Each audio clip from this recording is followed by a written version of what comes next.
what is the meaning of trait? What do you mean by trait? Trait can be defined as a characteristics of an individual that reflect cognitive, emotional, or behavioral tendencies. When we say cognitive, that is the way we think, or somebody a good problem solver, that they think clearly.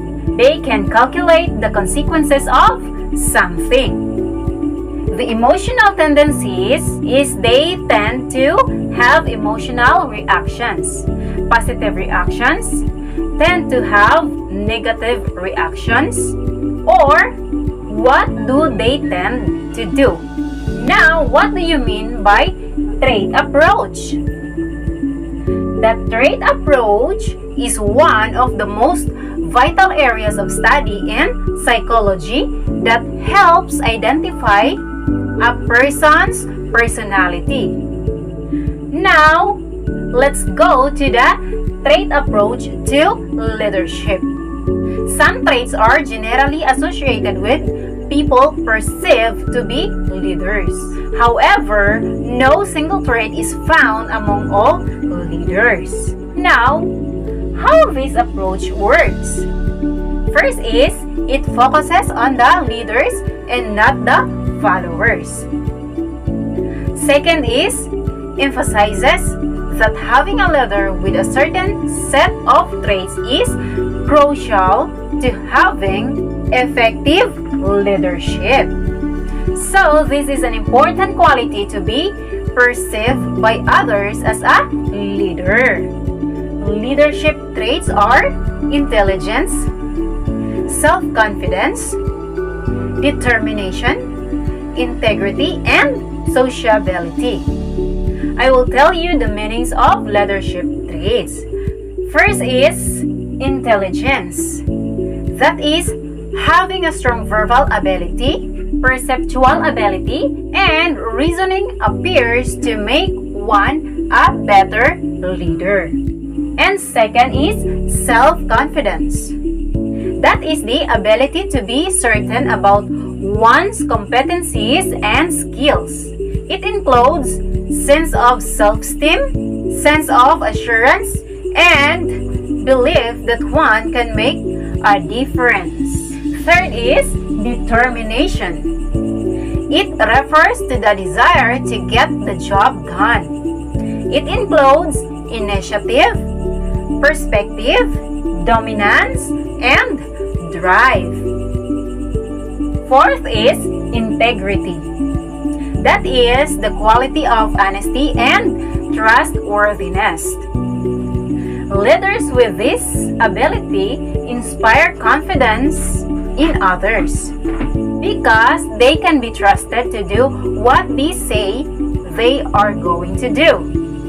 Lastly, the sociability.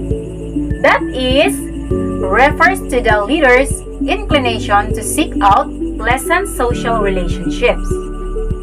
This leader is just a really social person that is really good with developing great relationships. That even everyone that he's on the people around him are really enjoy being with him. Leaders who show this are friendly, outgoing, curious, tactful, and diplomatic.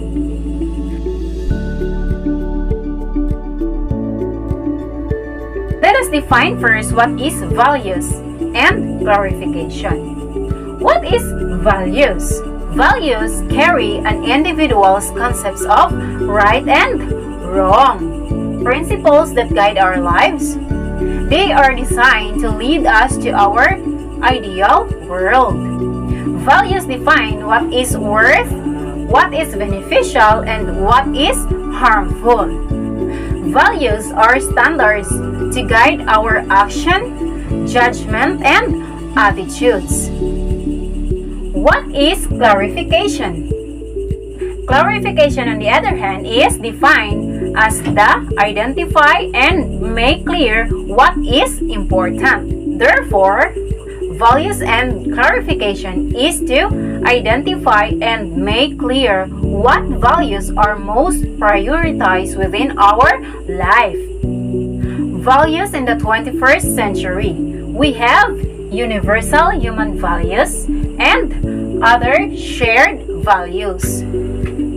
Let's talk about the universal human value first. The universal human values are a system of values that fulfill the role of everyday landmarks that people use for a full life in society and the life of society on Earth, regardless of gender, age, race, nationality, ethnic, traditions, and religious beliefs, age and place of residence from its political, economic, and social belongings.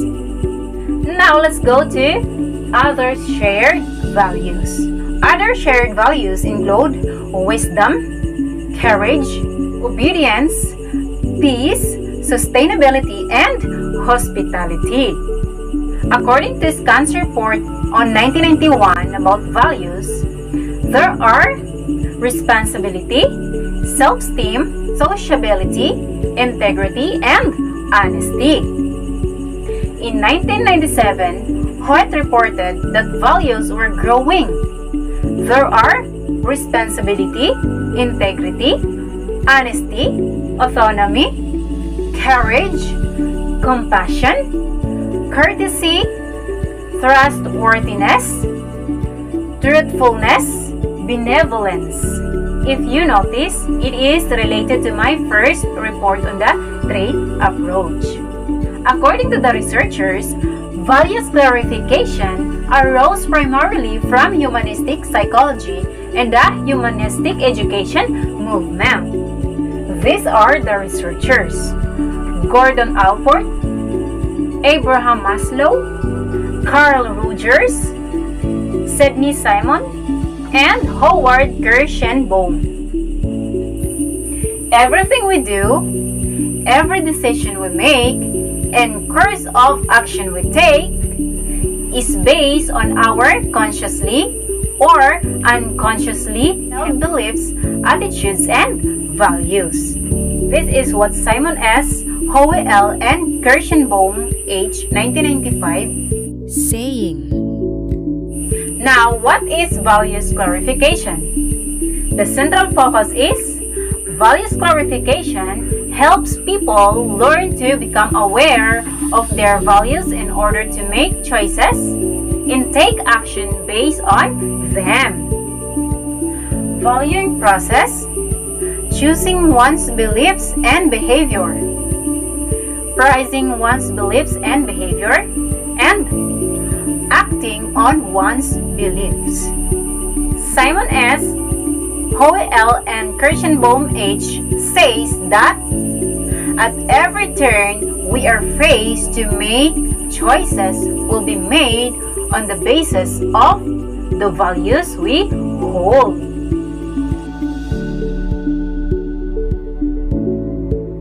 Cognitive development. Cognition can be defined as the act or process of knowing in the broadest sense, especially an intellectual process by which knowledge is gained from perception or ideas.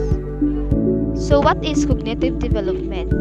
Cognitive development is an construction of thought process including remembering, problem solving, and decision making from the childhood through adolescence to adulthood. Cognitive development refers to how a person perceives things and gains understanding of his or her world through the interaction of genetic and learned factors. Among the areas of cognitive development are information process, intelligence, reasoning, language development, and memory. Cognitive development is how people think, reason, and make meaning of their experience. Most theories are rooted in the work of Jean Piaget. Jean Piaget suggests that children move through the 4 stages of mental development. This theory focuses not only on understanding the children acquire knowledge but also understanding the nature of intelligence. Just like how children think, explore, and figure things out. cognitive development is a mind is thought to have structure, position, stages that compose a set of assumptions by the individual as to how they understand and organize their environments. Piaget theory of cognitive development. There are four stages of cognitive development. The first stage is sensory motor stage, birth 2 to 2 years old. The second stage is pre-operational stage, 2 to 7 years old. The third stage is concrete operational stage, 7 to 11 years old. The fourth stage is formal operational stage, 12 years old and above. The first stage is sensory motor stage, birth to 2 age. During this stage, the child begins to develop reflexes, habits, hand-eye coordination, object performance, knowing something exists even though it can be seen, experimentation and creativity. Piaget referred to the children in this stage as a little scientist, trial and error experiments. The second stage is concrete operational stage. The child is able to carry out mental operations such as liquid conserve experiment and dissenter, meaning he generally can see another person's point of view. The child can complete class inclusion tasks and 3 mountains tasks successfully, overcoming egocentrism. The third stage is pre-operational stage. During this stage, the child begins to develop the ability to present objects with image and words, language skill, imagination. Children learn through imitation and play during this stage. They begin to use reasoning, however it is mainly intuitive instead of logical. The last stage is formal operational stage. This stage develops their abstract reasoning, manipulate objects in her mind without seeing them, hypothesis testing, trial and error, metacognition. But not every adult gets to this stage.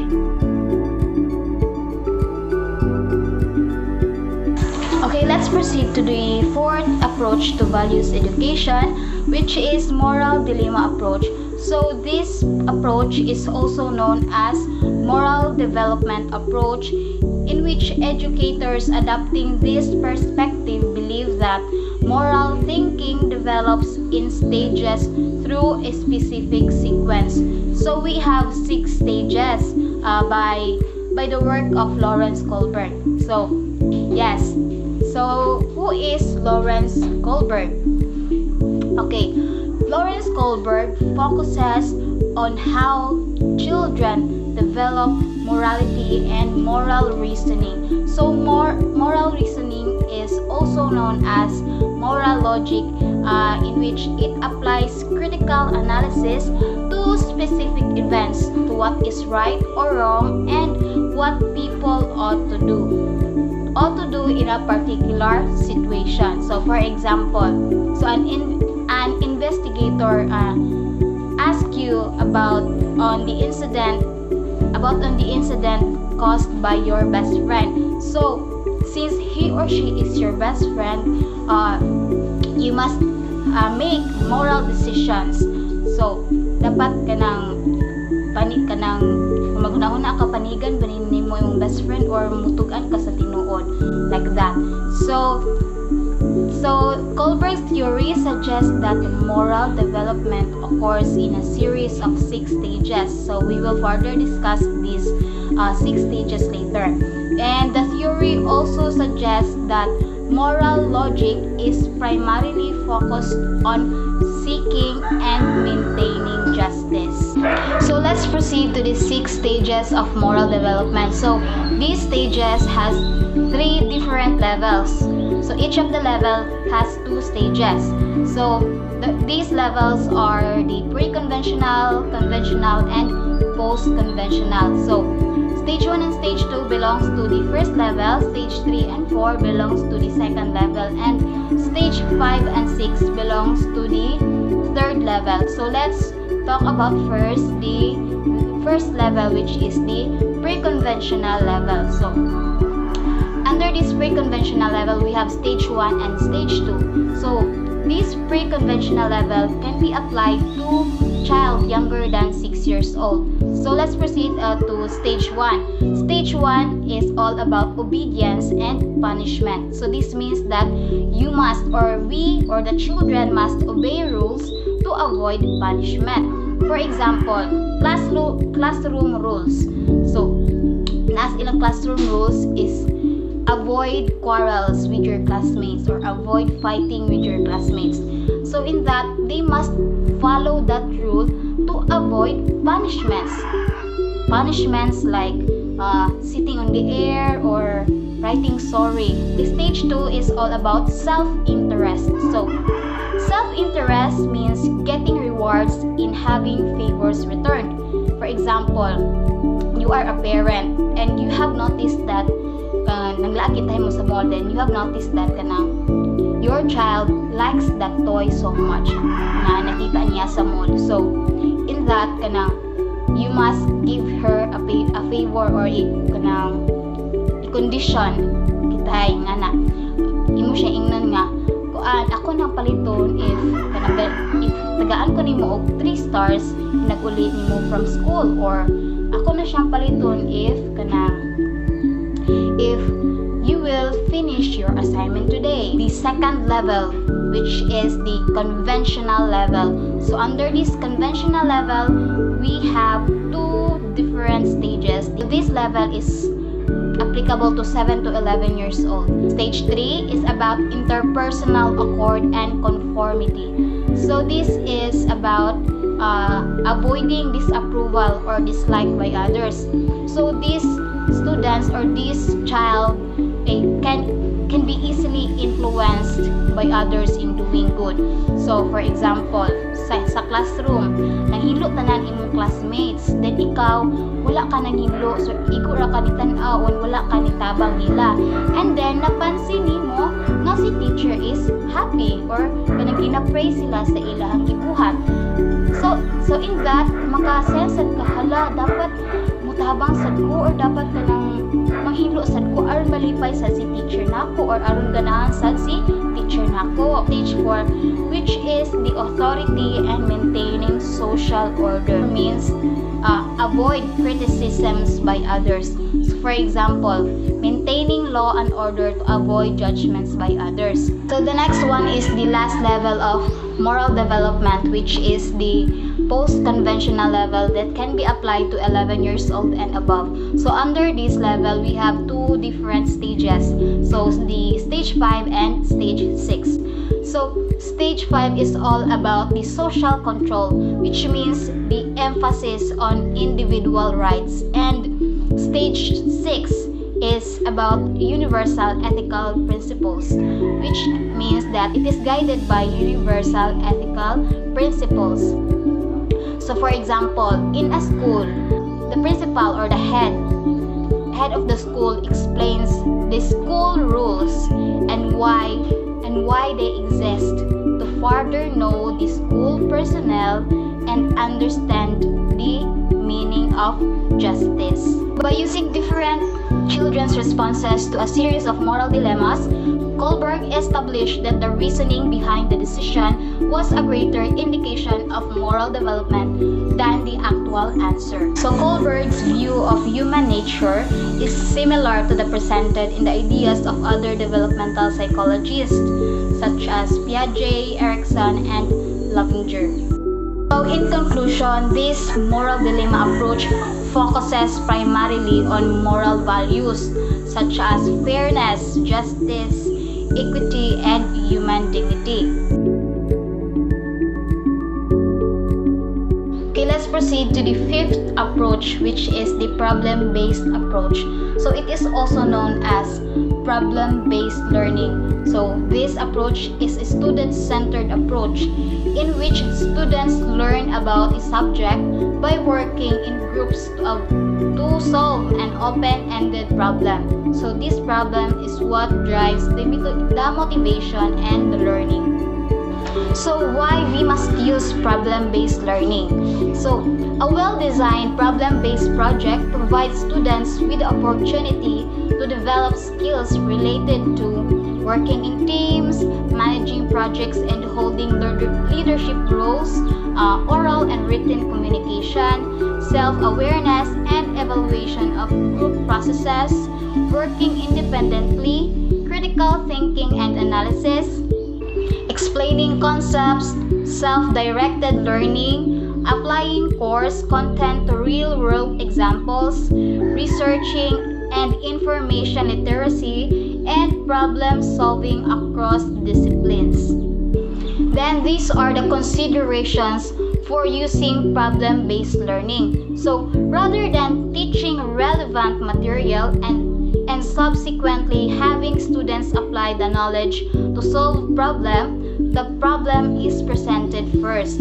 So PBL or problem-based learning is group-oriented. So it is beneficial to set aside classroom to prepare students to work in groups and to allow them to engage in their PBL project. So students must generally examine and define the problem, explore what they already know about underlying issues related to it, determine what they need to learn and where they can acquire the information and tools necessary to solve the problem, evaluate possible ways to solve the problem,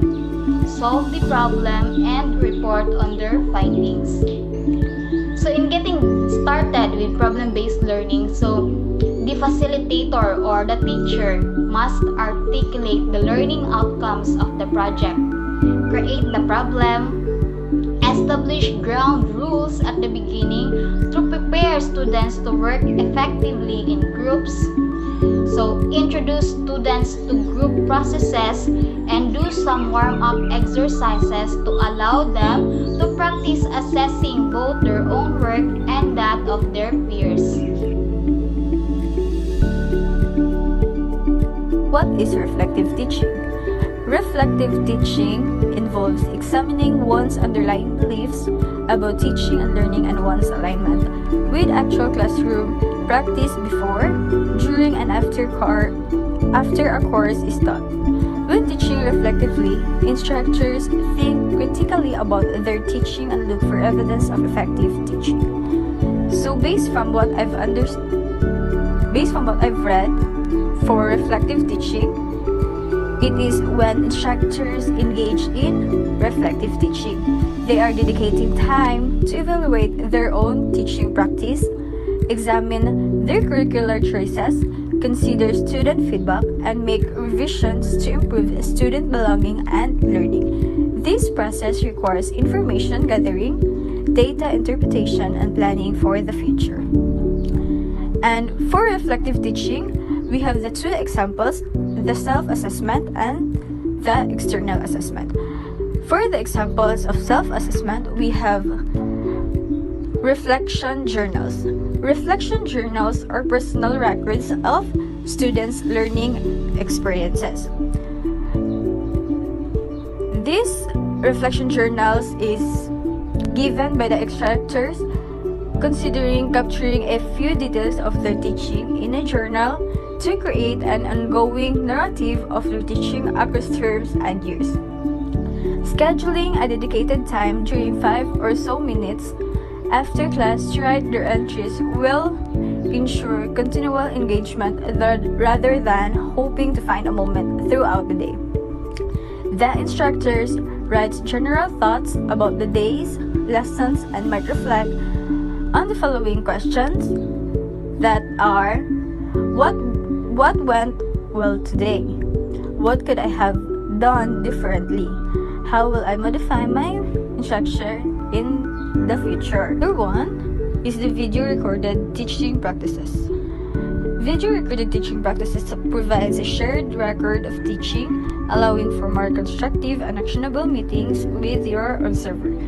Based from what I've read, video recorded teaching practices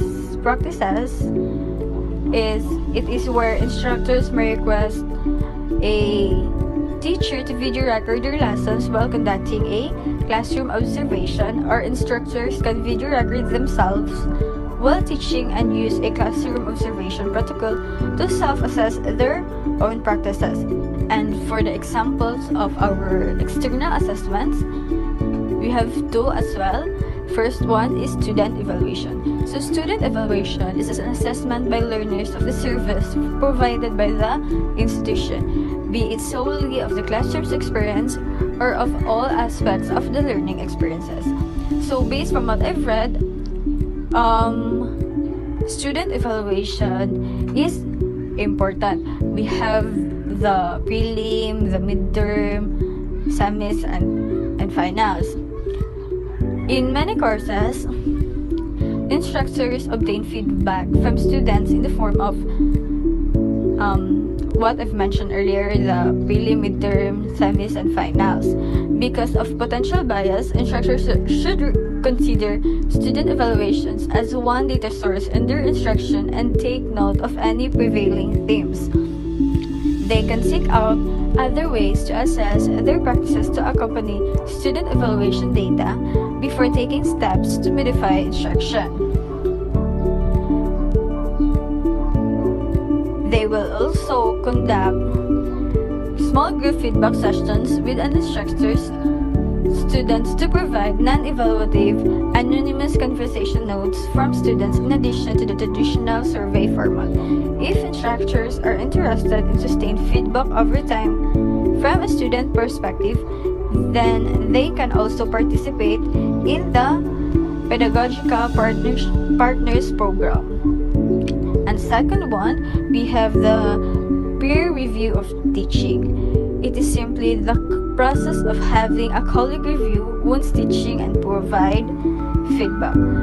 So, it is something that instructors can ask a trusted colleague to observe their classroom and give them feedback on their teaching. Colleagues can agree on an observation protocol or a list of effective teaching principles to focus on from a teaching practices inventory. And that is all. Thank you.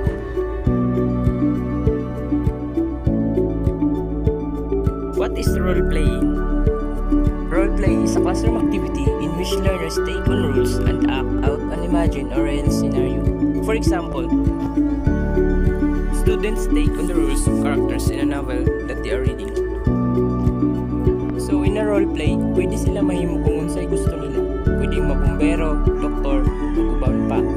Pwede sad sila mahimong superheroes. Depende sa unsahang ilang role-play. O depende sa situation nga gihatag sa maestra or teacher. So, who designed the first role-playing? Dr. Jacob Levy Moreno. Dr. Jacob Levy Moreno designed the first known role-playing techniques in 1910. However, it did not become widely known or used until he moved from Vienna, Austria to the United States in the 1930s. Jacob Levy Moreno was a Romanian-American psychiatrist, psychosociologist, educator, and the founder of psychodrama, and also the foremost pioneer of group in psychotherapy. During his lifetime, he was recognized as one of the leading social scientists. So we will proceed in the significance of role-play in education.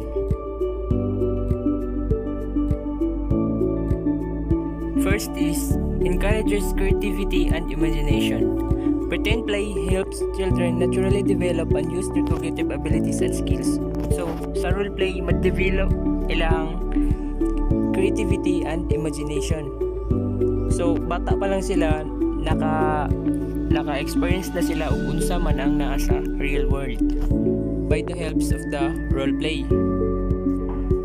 Next is fosters social and emotional development. So ug moingon tag fosters na develop ilang social and emotional development. So aware na sila kung unsay ilahang ma-feel ana nga situation kay naka-experience naman sila or naka-mugna na sila sa tungod sa role play. Next is improves communication and language. So, ana pa lang diha sa role play, diha na nato magamit ang or makita ang communication. Tungod ani ma-improve or ma-boost ato ang confidence nga moistorya sa ato ang kagrupo or kauban sa ato ang roleplay og sa laing tao. So ma-improve ato ang the way nga kung unsa ta mo interact, mo entertain sa laing tao. Next is develops thinking, learning, and problem-solving skills. So, part sa ilang pag-develop sa thinking is ang critical thinking. Kung unsaon nila pagrason sa usa ka butang. O sa problem-solving skills, kung unsaon nila pagpangita og paagi aron ma-solve or masolusyonan ang ilahang problema or ilang buhaton.